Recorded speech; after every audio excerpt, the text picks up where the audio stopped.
Welcome to the Create Your Happy podcast, where the mission is to empower women in their journey of self-discovery. Here we explore how to fully embrace our humanness, find our unique voice, and understand that through unconditional love and conscious relationships, we have the power to change the world. I'm your host, Christy Holt, your one and only happiness hussy, adventure guide, and conscious funpreneur. I'm on a heartfelt mission to change the world one beautiful soul at a time. Are you ready to elevate your relationships to the next level? I've got you. It's time for a messy fucking beautiful adventure. It's time to create your happy. Hey, gorgeous humans. Welcome back for another episode all about the epic adventure of relationships.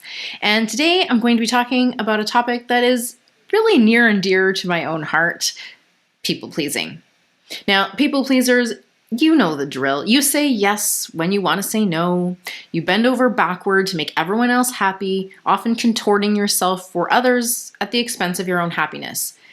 You do everything that you can to keep the peace and to keep everyone around you happy and even to fit in, but you're often frustrated with other people's lack of empathy and reciprocation. And what happens is you're left feeling burnt out, unhappy, and lonely. Sound familiar?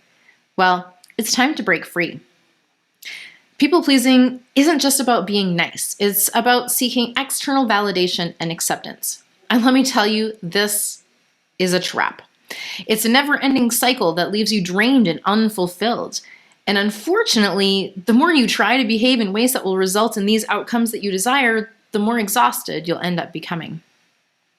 Your desire to be loved and accepted, seen, heard, valued, and feel like you belong, but all you end up feeling is disappointed and resentful. Some examples of people-pleasing behaviors are saying yes to plans when you don't want to attend, apologizing when you've actually done nothing wrong, offering to do things for other people when you're already stretched thin, suppressing your own needs and desires in order to avoid conflict. And one that can be extra sneaky is feeling super frustrated and disappointed when another person's actions don't match your expectation. Now, all of these experiences leave you feeling resentful and lonely instead of feeling validated and accepted. But did you notice the common thread amongst the people-pleasing pattern? In case you missed it, the common thread is you. Now, you've put everyone else's needs ahead of your own, and you're probably telling yourself that you should or even that you have to, but talk about getting in your own way. If you're ready to be done cock-blocking your own love, keep listening because we're going to dig into what's really going on so that you can make a change. People-pleasing often stems from childhood experiences and societal conditioning. Now, so many of us were raised to be the good girl or the good boy, which can lead to a lifetime of putting other people's needs ahead of our own. And this is often rooted in trauma, where people-pleasing became a survival tool. Now, it's often, because the way that you've been led to believe you will get the approval and acceptance that you seek, or alternatively, a way of avoiding the punishment, conflict, or pain that you'd simply rather not experience. And it was most likely born of an attempt at experiencing the belonging we crave. And you know what? It most likely worked in that initial situation. And I'll put air quotes around that work. You probably found that the other person possibly responded more positively when you behaved that way. And your brain, being so efficient, was like, aha, that worked. And thus the pattern was created. Now, the question to really ask yourself now is it really working? Is it still working now? Because clearly, in many ways, it probably still is. You may be avoiding the conflict. You may be creating moments of happiness. But the truth is, if it were really working, you wouldn't be feeling so crippled by the disappointment and resentment. And I would know I have been there. I have done that. I used to be the queen of people-pleasing. That is, until I realized that the act of people-pleasing was actually robbing me of the very things that I most longed for. I was wearing all kinds of masks and performing in ways that I thought other people wanted. I was desperate to measure up. I was desperate to do what I could to get other people to like me and to make them happy. And yet I was struggling to create relationships that actually felt really good. And my avoidant ass even used people pleasing as a means to avoid conflict, difficult conversations, and uncomfortable situations. Maybe you've done that too. Unfortunately, what I didn't realize amidst all of that people pleasing was that by not showing up as my authentic self, not only was I causing myself unnecessary struggle and suffering, hello, resentment, frustration, disappointment, loneliness, anxiety, I'm looking at you. But what's worse was that I was actually blocking the very love, acceptance, and belonging that I wanted most. And in fact, this realization is exactly why I created my program, Authenticity Unleashed. And if you're ready to set out on a journey of choosing yourself, this program is an excellent place to start. The truth is, you can't please everyone, and that's okay. Not everyone is going to like you. Not everyone is going to appreciate you. And if you want to create strong relationships, the key is actually to please yourself first and foremost. Now, before you send me some strongly worded letters about how this creates narcissism, I'm not talking about pleasing yourself at the expense of others. In fact, most of the time when we're talking about people pleasers, there's actually a belief that taking care of yourself at all is selfish. And what I've discovered here is that when you're aligned with your true self, you actually attract the right people into your life. And these are the people who are going to love and accept you for who you already are. So try this on. Forget being nice, which, by the way, means pleasing and agreeable to others, and step into kindness for a change. Like I've been sharing all season long, radical responsibility is a complete game changer when it comes to transforming your relationships. And this is a dish best served with a healthy side of self-compassion. The relationships and experiences that you most desire to create, they start within you. And when you're happy, it shows and it impacts others around you. When you start with this compassion for yourself, you can actually get yourself out of the survival mode pattern of people pleasing and instead come up with creative win-win solutions. So you still get to give, but without the harsh consequences of guilt, shame, and not enoughness.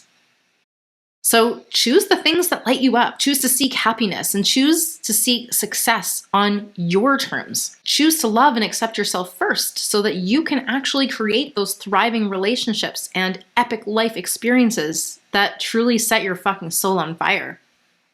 Love is truly something that comes from the inside, and when you love yourself well, this love will abundantly overflow and you'll be able to give to others with ease rather than expectation. Authentic living starts with getting crystal clear on what it is that you desire. Truly, it's only possible once you have this personal clarity for yourself that you can open the door to clearly communicating your needs and desires to others. So it's time to drop the definitions of happiness, peace, and success that society has pushed on you. And for once, ask yourself, what is it that I really want? So here's your challenge for this week. And this one is simple but not easy. Here's your assignment. Every time that you're about to say yes to something, pause before responding. Take a few long, slow, deep breaths. And when you're feeling ready and steady, ask yourself, is this what I really want to do? Then, most importantly, listen to your gut and act accordingly. Take the time to observe, to ask yourself, and then to respond with your conscious choice. And then communicate this to anyone who's involved with a firm yet kind response. No over-explaining required. If you don't take the time to ask yourself, you can easily spend your entire life chasing the dreams of others rather than discovering how to create the dreams of your own desiring. And by taking the time to reflect, you create the space to respond with intention rather than simply reacting out of your patterns and habits or a strong desire to please others. And if you need a little bit more time to process your response before telling the other person, you can always use the phrase, I'll have to get back to you on that, to buy yourself some additional space. Now, I'm guessing that some of you will likely have to deal with guilt like I did. And this guilt sometimes likes to rear its ugly head should you ever say no or, God forbid, risk letting someone else down. And I'd like to gently remind you here that it is not your job to keep anyone else happy. Just as it is your job to keep yourself happy, it's everyone else's job to worry about their own happiness too. And the guilt of saying no or disappointing another can cling to us like some kind of rogue TP that stuck to our shoe. But in this situation, this guilt is about as useful as that Klingon TP. And if you really want to experience the freedom to choose your experiences, to truly create the life and relationships that you desire, you've got to also choose how you're going to respond to that guilt. And knowing that you might be expecting it will help you when you start practicing authentic self-expression, because this can help you to just be more prepared when it does rear its ugly head. Planning in advance how you'll deal with the guilt is as critical as taking the time to truly ask yourself what it is that you really want to do. And wrapped into, well, all of this, if you've been conditioned to be a good girl or good boy, you're probably also well aware that some behaviors or even some parts of you must be considered bad, right? So you've likely made a list, whether consciously or otherwise, of behaviors and personality traits, things that you've done and said that are good, i.e., more acceptable and pleasing to others, and those that are bad, wrong, unacceptable, and not as pleasing to others.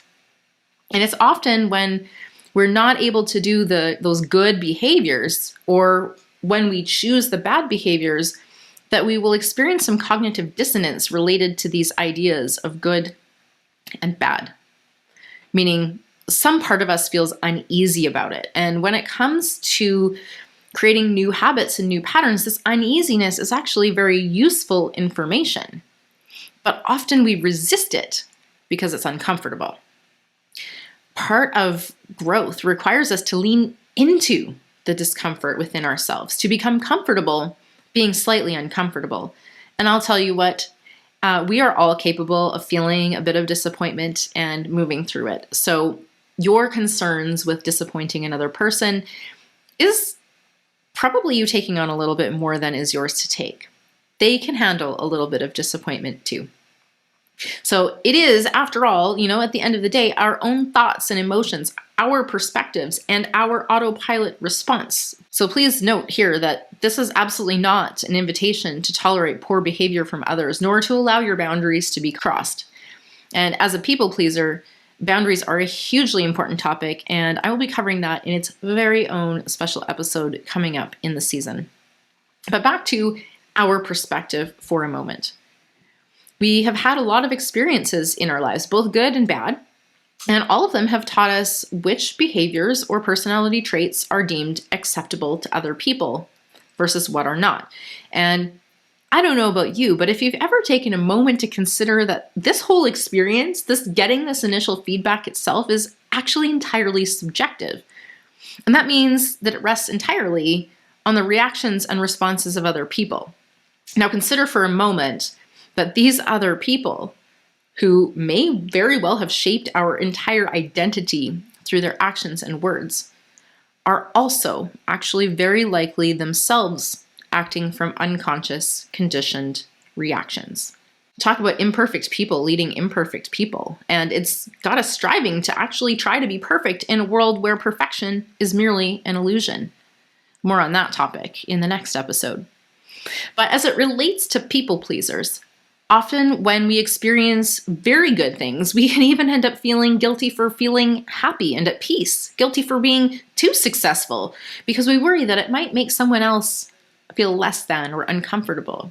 So not only do we end up feeling and dealing with this idea of not being enough, or even to the extent of feeling bad or wrong, masking and performing to keep others happy, but we're also conditioned to believe that we can also be far too much. Now, it's mere illusion that we can ever achieve success or happiness based on these demands, and this is why, precisely, so many people are unhappy. They are, in fact, outsourcing what simply cannot be outsourced. Happiness does not come from external circumstances, external experiences, or from other people. Now, other people can absolutely enhance our happiness, for sure. But they can only enhance what we already have acknowledged within. We are the source of our happiness. And when we are happy, we experience life from a completely different perspective. We find happiness not in only the wonderful moments, but also in the mundane. And when we are unhappy, the inverse occurs. We find all sorts of experiences to confirm our unhappiness, to prove we are quote unquote right, to believe that we don't deserve happiness. And far too often, we end up hanging on to these unpleasant experiences, retelling them over and over and over, whether it be in our own heads or to other people, both of which are extremely unhelpful. So what's this got to do with relationships, you might be wondering? Now, again, this relationship that you have with yourself is always mirrored in your external experience of reality. If you're loving and happy on the inside, you're going to experience loving and happy interactions in the external world. And yes, there will be interactions that are not loving and happy. They're still going to exist, but they're not going to affect you in quite the same way. Really, you'll be able to simply observe without needing to resist those interactions. And in this, you'll become free. So instead of getting sucked into the chaos, you can learn how to remain cool as a cucumber and keep your calm. Now, I realize that this is often much easier said than done. So if you're someone who experiences these thought spirals often, sending you into overwhelm, overthinking, and anxiety like they used to send me, I invite you to check out my book, Unstuck for Women, and to try on the spiral stopper method so that you can stop those nasty thought spirals in their tracks. In fact, the better you get at creating this space to respond, the less often that you'll react in ways that don't feel empowering to you. And when you're able to consistently respond versus react, you'll see how much more choice you really have in creating the experiences and relationships that you want. Hello, freedom. And yes, all of this starts with taking a closer look at your patterns, habits, triggers, and reactions. They truly are a wealth of information, plentiful with opportunities for you to exercise personal growth and evolution, should you so choose. The first step to overcoming any habit or pattern is awareness. And if you've had even one light bulb moment during this episode, I implore you to take that tidbit of information and run with it. The biggest transformations always happen one baby step at a time. If you're struggling with people pleasing, I have a number of resources available to help you kick the habit, and I'm going to be sharing them in the show notes. One of the best resources that I have for you to get started with is The People Pleaser's Path to Freedom.